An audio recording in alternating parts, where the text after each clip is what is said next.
और लोकसभा की कार्यवाही शुरू हो गई है। सत्र की आपको तस्वीरें दिखाएंगे। उत्तर प्रदेश के घाटमपुर संसदीय निर्वाचन क्षेत्र से 13वीं लोकसभा के सदस्य थे। इससे पूर्व 2 कार्यकालों के लिए उत्तर प्रदेश विधानसभा के सदस्य भी रहे। श्री प्यारेलाल संगवार का निधन 71 वर्ष की आयु में 8 जुलाई 2026 को दिल्ली में हुआ।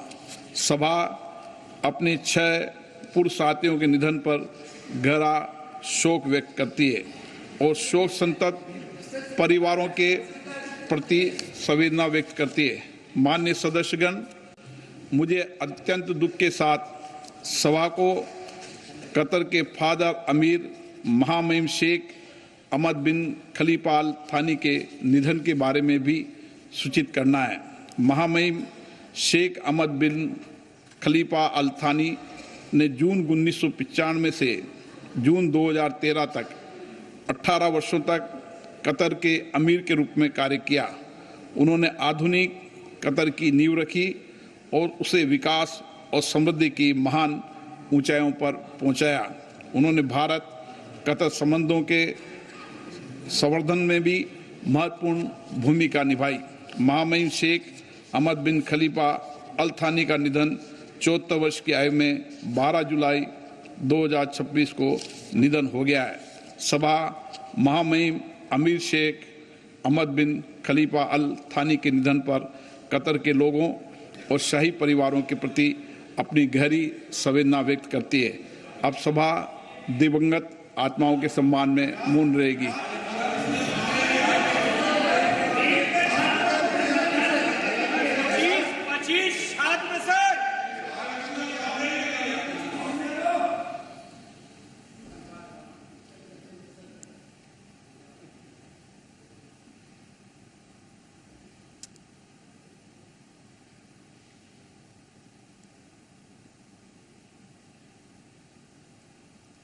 ओम शांति। प्रश्न, मान्य सदस्यगण, प्लीज आप निधन संबंधी उल्लेख के समय सदन की मर्यादाओं को बने रहिए। अपेक्षा तो करते हैं ना हम? नहीं, सदन के अंदर ये अपेक्षा है कि कुछ मर्यादाएं सदन की हमेशा रही है। उन मर्यादाओं परंपराओं को पालन करना सबकी जिम्मेदारी है। मैं यही आपसे अपेक्षा करता हूं।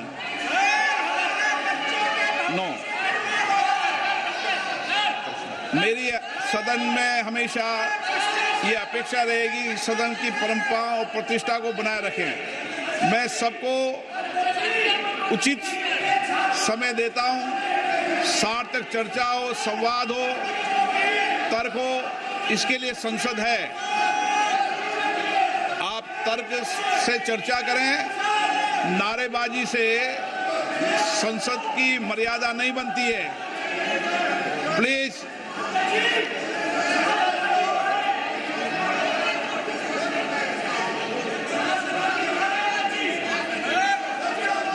प्रश्नकाल।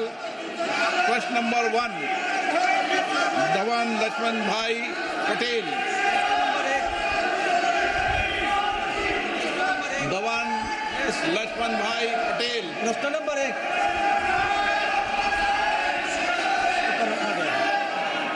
मेरा प्रश्न मंत्री जी से यह है कि भारत की पांडुलिपि विरासत के संरक्षण हेतु प्रारंभ की गई ज्ञान भारत का पहला उद्देश्य और उसके प्रमुख घटक क्या है, तथा दक्षिण गुजरात के वलसाड संसदीय क्षेत्र के दोड़िया, कोकड़ा और वाली जैसे जनजाति के मौखिक और पांडुलिपि परंपराओं के दस्तावेजीकरण किया जा रहा है और इसमें AI का उपयोग किया जा रहा है।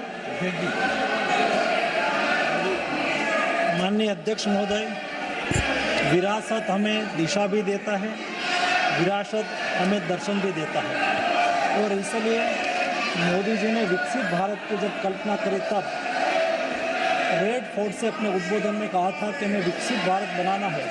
तो विकसित भारत बनाने के लिए हम प्रेरणा कहाँ से लेंगे?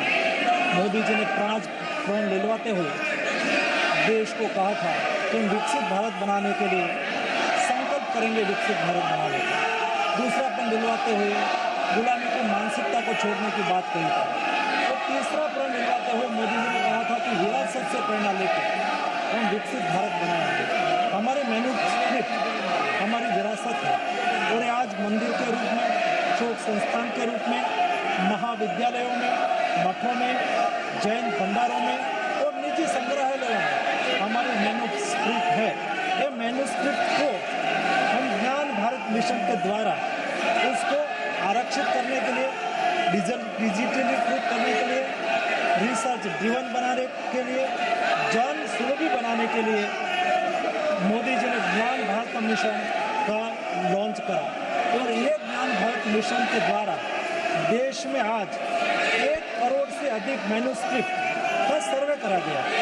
उसमें से ये मैन्युस्क्रिप्ट में से 8 करोड़ आज डिजिटलाइज्ड हो चुके हैं और उसमें से 3,70,000 मैन्युस्क्रिप्ट आज ऑलरेडी अपलोड हो चुकी है। और उसमें माननीय सदस्य ने कहा है कि अपनी लोकल लैंग्वेज में भी कोई जो मैन्युस्क्रिप्ट होगी तो उसको भी इस सर्वे में शामिल करके उसके ऊपर भी संशोधन करा जाएगा और डिजिटलाइज करा जाएगा। माननीय सदस्यगण, संसद लोकतंत्र का सर्वोच्च संस्था है। मेरा आपसे आग्रह है, आप सदन के अंदर सार्थक चर्चा करें, संवाद करें, लोगों की जन आकांक्षाओं, अपेक्षाओं को रखें।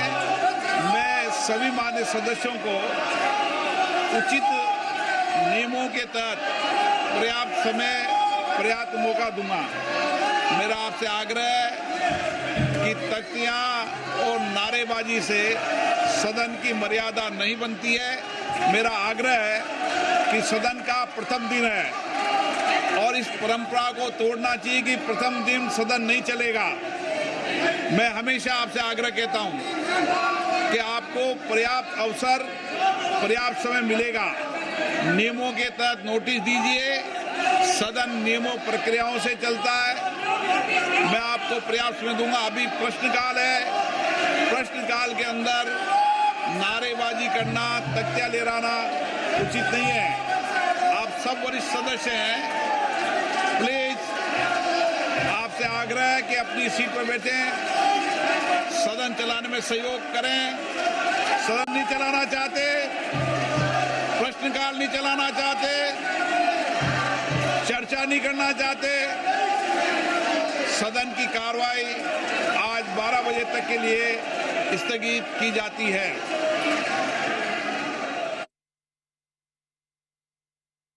सदन की कार्रवाई को स्थगित कर दिया गया है। 12 बजे तक कार्रवाई को स्थगित किया गया है। तो अब 12 बजे के बाद फिर से कार्रवाई शुरू की जाएगी। विपक्ष के हंगामे की वजह से लोकसभा की कार्रवाई को स्थगित किया गया है।